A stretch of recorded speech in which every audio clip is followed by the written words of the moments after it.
కొబ్బరి బొండాలు నరికే కత్తితో అకస్మాత్తుగా దాడికి పాల్పడ్డాడు. అందరూ చూస్తుండగానే రోడ్డుపై విచక్షణ రహితంగా దాడి చేయడంతో కింద పడిపోయాడు.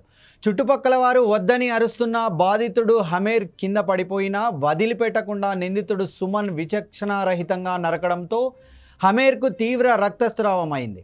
దాడి జరిగిన వెంటనే స్థానికులు స్పందించి హమేర్ను కుటుంబ సభ్యులు ఉస్మానియా ఆసుపత్రికి తరలించారు.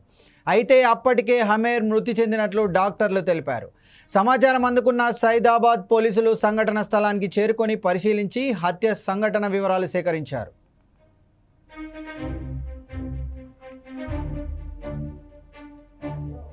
సైదాబాద్ సింగరేణి కాలనీ వాంబే క్వార్టర్స్లో నివసించే హమేర్ ఆటో డ్రైవర్, అదే ప్రాంతంలో నివసించే నల్గొండ జిల్లా దేవరకొండ సంధ్య తండాకు చెందిన ఇంద్రావత్ సుమన్ కూడా ఆటో డ్రైవరే.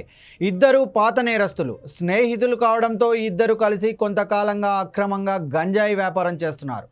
గంజాయి ముఠాతో సంబంధాలు ఉండటంతో తరచూ సుమన్ ఇంట్లో కలుసుకునేవారు. కాగా సుమన్ కుటుంబ సభ్యులతో హమేర్ కొన్ని రోజుల క్రితం అసభ్యంగా ప్రవర్తించడాన్ని గమనించాడు. దీంతో ఎలాగైనా హమేర్ను హతమార్చాలని సుమన్ పథకం వేసుకున్నాడు. ఇద్దరూ కలిసి మద్యం, గంజాయి తాగారు.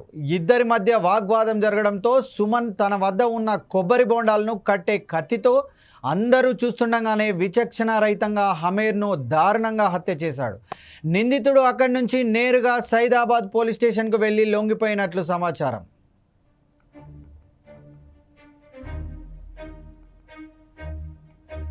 కొబ్బరి బొండాలు నరికే కత్తితో అకస్మాత్తుగా దాడికి పాల్పడ్డాడు. అందరూ చూస్తుండగానే రోడ్డుపై విచక్షణ రహితంగా దాడి చేయడంతో కింద పడిపోయాడు.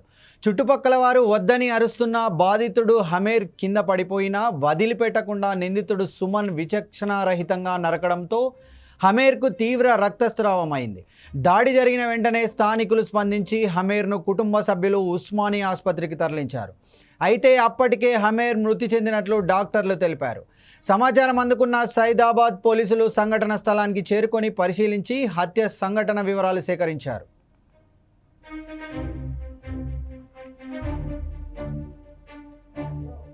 సైదాబాద్ సింగరేణి కాలనీ వాంబే క్వార్టర్స్లో నివసించే హమేర్ ఆటో డ్రైవర్, అదే ప్రాంతంలో నివసించే నల్గొండ జిల్లా దేవరకొండ సంధ్య తండాకు చెందిన ఇంద్రావత్ సుమన్ కూడా ఆటో డ్రైవరే. ఇద్దరు పాత నేరస్తులు, స్నేహితులు కావడంతో ఇద్దరు కలిసి కొంతకాలంగా అక్రమంగా గంజాయి వ్యాపారం చేస్తున్నారు. గంజాయి ముఠాతో సంబంధాలు ఉండటంతో తరచూ సుమన్ ఇంట్లో కలుసుకునేవారు. కాగా సుమన్ కుటుంబ సభ్యులతో హమేర్ కొన్ని రోజుల క్రితం అసభ్యంగా ప్రవర్తించడాన్ని గమనించాడు. దీంతో ఎలాగైనా హమేర్ను హతమార్చాలని సుమన్ పథకం వేసుకున్నాడు.